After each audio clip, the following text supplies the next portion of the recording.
Hello tout le monde, j'espère que vous allez bien. Aujourd'hui, nous allons voir des statistiques de closing hyper intéressantes pour vous développer dans votre business, avoir plus de revenus, etc. Donc on attaque tout de suite 10 points très importants. Alors premier point, les commissions des closers. Alors il faut savoir que les closers touchent généralement une commission entre 11% et 17%. Ça c'est pour les personnes qui ne sont pas setter closer, donc qui vont pas chercher eux-mêmes le client, mais qui vont juste recevoir un appel et closer. Bah voilà, on est sur les taux de commission en général de 15%. Deuxième point, le salaire moyen d'un closer.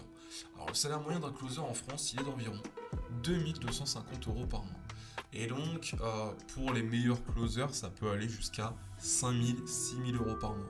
On s'est intégré un petit peu dans le milieu du closing, on a cherché à casser un petit peu les codes et proposer justement des 50% de commission et essayer d'amener des closers à plus de 10 000 euros par mois. C'est ce qu'on a réussi à faire. Donc, je vous mets un petit peu ici quelques résultats de nos top closers. Voilà, nous quand on a des top closers, ça va sur plutôt des salaires moyens de 10 000, 12 000 euros par mois. Troisième point, la difficulté dans le processus de vente. Eh bien, 35% des commerciaux estiment que la conclusion d'une vente est l'étape la plus difficile du cycle de vente. Et ce serait en partie à cause des concurrents qui cassent les prix, qui baissent les prix, ce qui perturbe un petit peu les commerciaux. Voilà, quand il y a d'autres concurrents qui arrivent, qui baissent les prix, quand ils ont quelqu'un au téléphone pour annoncer un prix, je donne un exemple, 1500 euros.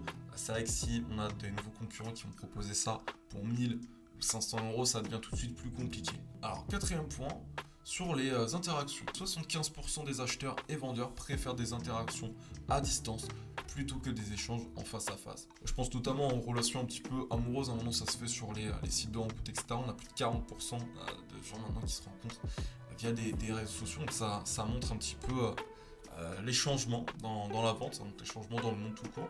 Donc voilà un petit peu. Cinquième point, les taux de conversion moyens. Alors, le taux de conversion moyen va varier en fonction des thématiques du produit ou du service vendu. Par exemple, quand on va être closer dans un domaine tel que la finance, eh bien, on va avoir un taux de closing en général de 19%. On va être sur 27% quand on est dans la catégorie business entrepreneuriat, 22% pour les logiciels et 23% pour le matériel informatique. Sixième point, l'efficacité des commerciaux dans l'urgence. Alors c'est marrant, mais les commerciaux remportent 3 fois plus de contrats à la fin du mois. Donc ça c'est pour obtenir un petit peu les bonus de fin de mois, etc. Mais cependant, la taille des deals diminue de 34%. C'est-à-dire que voilà, en fin de mois, on va chercher un petit peu les contrats et moins se soucier du montant de nos deals. On va plutôt faire des petits closings, voilà, 500, 1000 euros, etc. Septième point, la préférence pour les achats en ligne.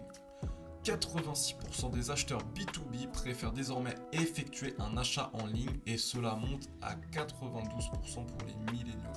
Millennials, c'est tous les bébés 2000 et plus. Cette statistique-là, elle appuie vraiment le fait que aujourd'hui, il faut se digitaliser.